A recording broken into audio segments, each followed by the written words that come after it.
Last year, I celebrated my 50th anniversary of priestly ordination. And tonight we have our fellow jubilarians. Many are with us. They're all listed in the program, some from last year since we missed this celebration, and some from this year. So we have quite a few 50th, 60th, 65th, and 25th anniversary. Our priesthood is what joins us together. And during these many years, I've been able to look to what the priesthood means. 50 years is a long time and a short time. One might characterize the different views of priesthood with two different words. One is a Greek word, presbyteroi. It is characteristic. The word presbyter describes the work of the priest, which in certain ways is more common today with the Latin phrase in persona Christi capitis, in which the priest acts in the person of Christ. The emphasis of the presbyter is on the community and service, as well as the celebration of the liturgy. On another word, a Latin word, sacerdos, when I was ordained in 1970, that was what the word that was used. We were called alter Christus, another Christ. The priest offered a kind of cultic sacrifice. It made Christ present in the liturgy. And we can't say that one or either of these characteristic calling of names in the priesthood is better or worse than the other. But there is a certain tension, and I mention that because I see that in the presbyterate. It is the young people now who look to sacerdos, while the older brothers among you are more presbyters. What's the difference? A certain balance is needed. How do we live the priesthood is more important than the term we might use or what we even think is more important. In some ways, the extreme characterizations of these words would not be good. For sacerdos, it might be that person who prefers to celebrate Mass in the old rite in Latin and doesn't really care if there are many people there because he's making the sacrifice. On the other hand, the presbyter would make sure that there were other people there because maybe some of them could even do what I'm doing. That's very, very extreme, but that's, I think, the difference we see today. So in preparation for this homily, I was able to review some of the specific and more important homilies that I gave in my life. The first one was at my first Mass. In those days, it was not too common for a priest to preach at his first Mass. I didn't want my eulogy preached before I even started, so I said, no, I'll do it. Like I've done a lot of other things, I'll do it. That's me. And I looked at, and I had a theme, and the theme was a man among men, from Hebrews 5. And there was a banner at that time that was characteristic. Almost every new priest had a banner. You had to have a banner. That was part of the work. And my banner was made by my sister, and it was the cover of the People's Mass book. If anybody remembers that, us old guys remember that. There were 5 stick figures on the front, and there was different colors, and the one in the middle was supposed to be the priest, and that was the banner. Remember the words of the Epistle to the Hebrews. No one takes this honor upon himself, but only when called by God. When I preached that homily at my first Mass, I think I was certainly emphasizing that the priest was taken from among men, but not separated from men. It was more the idea of the presbyter than the sacerdos. But it's so important that each way we see the priesthood is all about bringing people to Christ. That's the priest's work, to renew the covenant made by Jesus Christ on a daily and weekly basis in the Eucharist.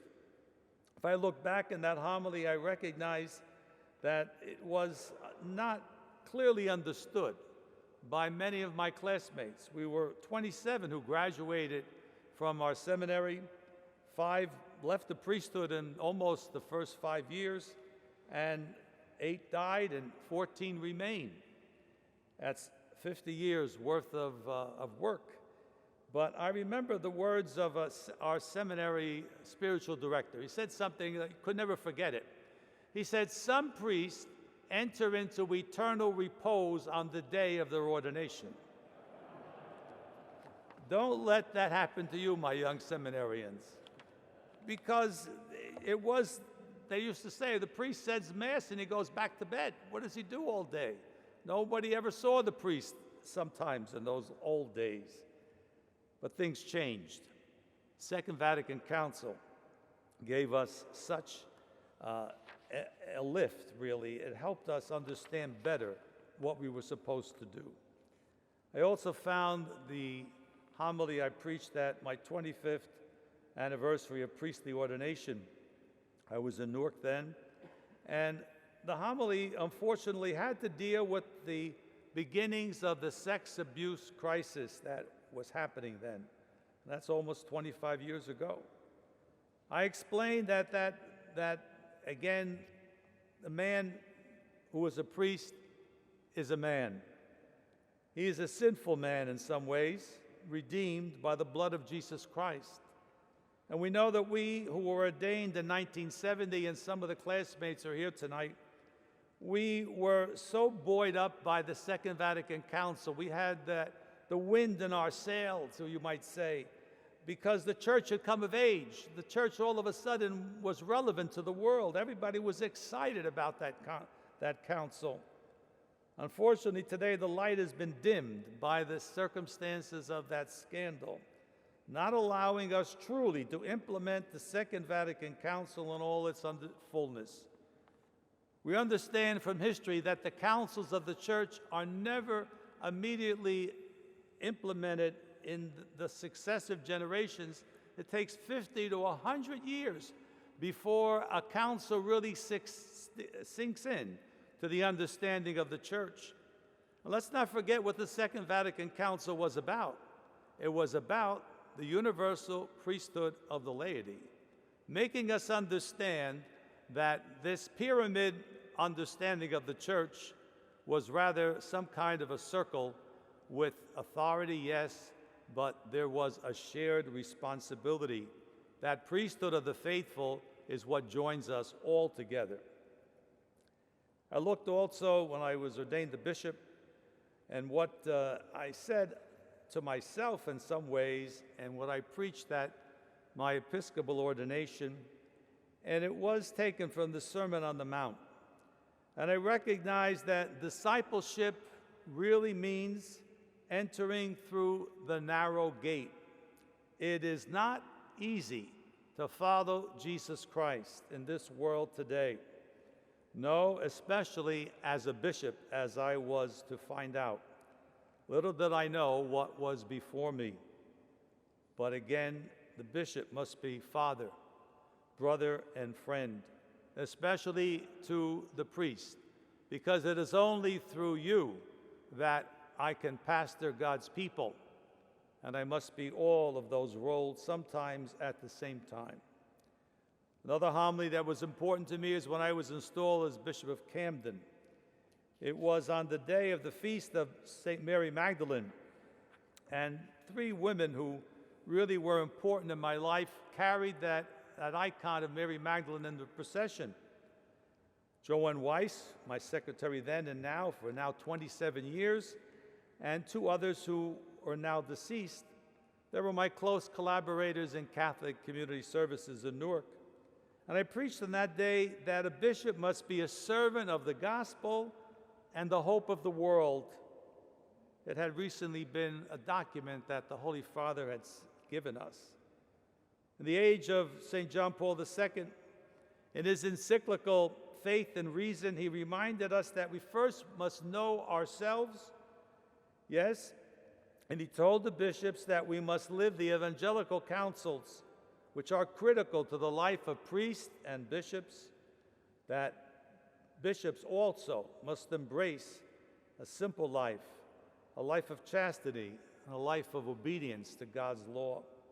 How important these are to us, and most difficult we know is that promise of obedience that tonight you will renew with your vows, deacons and priests here. Renew that promise of respect and obedience and commitment to a chaste life.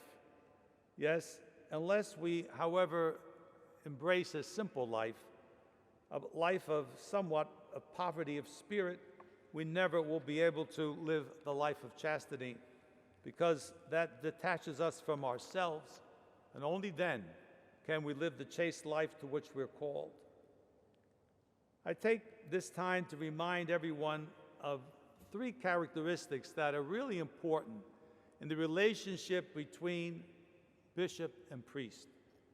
The first one is honesty, the ability to speak truth to power, as we hear in this world today. Everybody wants to speak truth to power. Well, that's a two-way street. We find in the gospel, what does Jesus tell us about that? He tells us that among you it should not be as it is with the great ones who have their power felt. No, we must be able to be honest with one another, and it is a two-way street. I know I'm known for being very honest. Sometimes it hurts, but I wish that all the priests were as honest with me as I am with them. The second is loyalty. That's really important. But loyalty, again, is a top-down and a bottoms-up thing. If the bishop is loyal to the priest will be loyal to the bishop, and so will the people. There won't be any dissension in the diocese. Neither bishop or priest are perfect, but one, if we are not loyal to one another, how can we truly say what we believe? How can we dialogue with one another? St. Paul VI said, the new name for charity is dialogue. We have to dialogue with one another. And finally, charity itself characterizes the communion and the collaboration that has to exist between priest and bishop. How important these are now and forever. When I was installed here as Bishop of Brooklyn at the Basilica of Our Lady of Perpetual Help, my homily concentrated on the Gospel of Luke, chapter 5, where Jesus tells the disciples, put out into the deep. And I've used that phrase in almost every article I've written. Somehow I get around to saying it, and you're probably tired of hearing it, but I'm not tired of writing it, because I recognize that new evangelization today means stretching out a little bit further than we can reach. If we don't do that, we won't evangelize, because it's not going to come easily. It means we have to sacrifice. It means we have to try the things that we put aside at one time. We need to do new things, things that will attract others to Christ. And on my 40th anniversary, I was here in Brooklyn already. Again, the theme of a man among men came to the center of that homily that day, in the context, again, of the sex abuse crisis, which was at its height at that time. How the church was suffering, how victims were suffering, how even the perpetrators were suffering, recognizing their faults and sins. We have suffered a lot in this generation, and yet our suffering will make us better. It will not destroy us. Yes, in this time we have learned so much about helping others, about recognizing our own faults. A priest, yes, is the product of his relationships with his people, and how priests are limited sometimes, how they can be sinful and how they live a human life, also recognizes, most importantly, their need for God. Our spirituality of priests must be alive.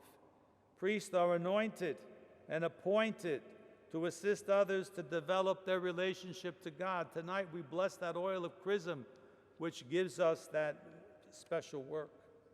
Yet we cannot forget that people need priests as well as priests needing people. We cannot be priests for ourselves. We are priests for God's people. A bishop's ordination does not somehow cancel out our priesthood. It builds on the priesthood. Yes, I've been with you now for almost 18 years, and I've ordained over 100 of you to the priesthood.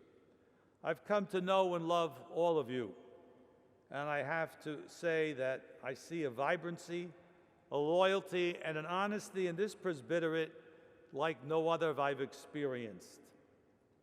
But now you must prepare to welcome a new bishop. I don't know when. But there's a difference between an old bishop and a new bishop. It's like an old pair of shoes and a new pair of shoes. When you have an old pair of shoes, you're so comfortable in them. They kind of fit just right.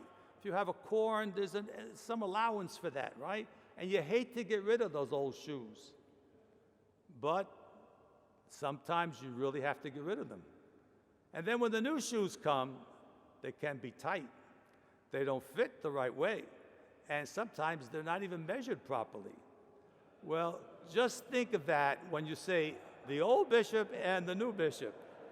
Good luck. I hope it fits. So keep that in mind, that there's got to be some give and take. Not everybody will have the same characteristics. We're all different, and we have to allow for the differences and welcome whoever comes so that you will be strengthened in your presbyterate. Tonight, clearly, we come to bless the lifeblood of the church, its ministry, these oils. Without the oils, we cannot have the sacraments. It allows us to be present to the sick. It allows us to ordain priests and bishops. It allows us to baptize. Tonight we have representatives of our 30 hospital chaplains who were on the front lines during this pandemic.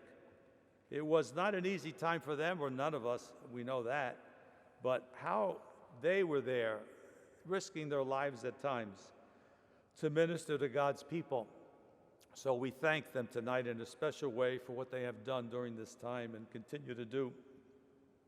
The oil of catechumens and the chrism we bless allow the church to continue the sacraments of initiation.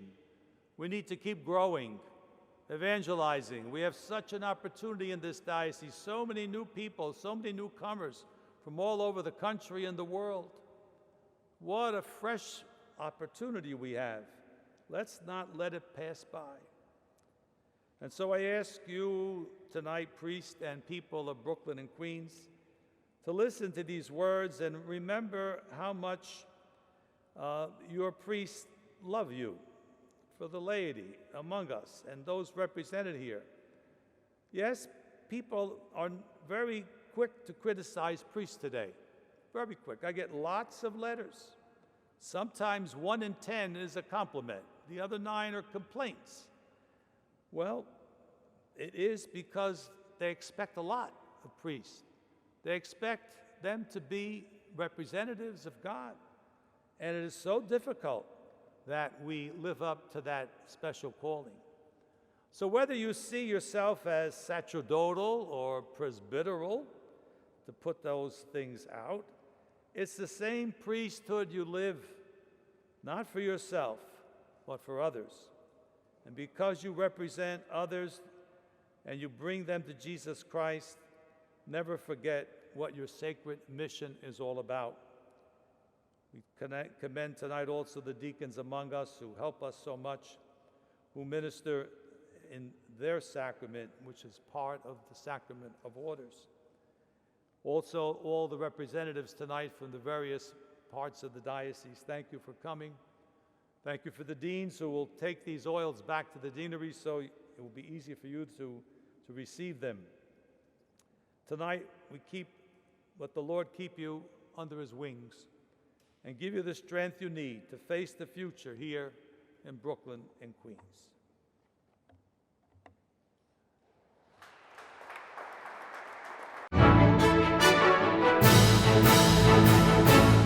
If you're watching Currents News on YouTube, be sure to hit the subscribe button and click on the bell to get updates to all of our newest content, because we are putting your faith in the news.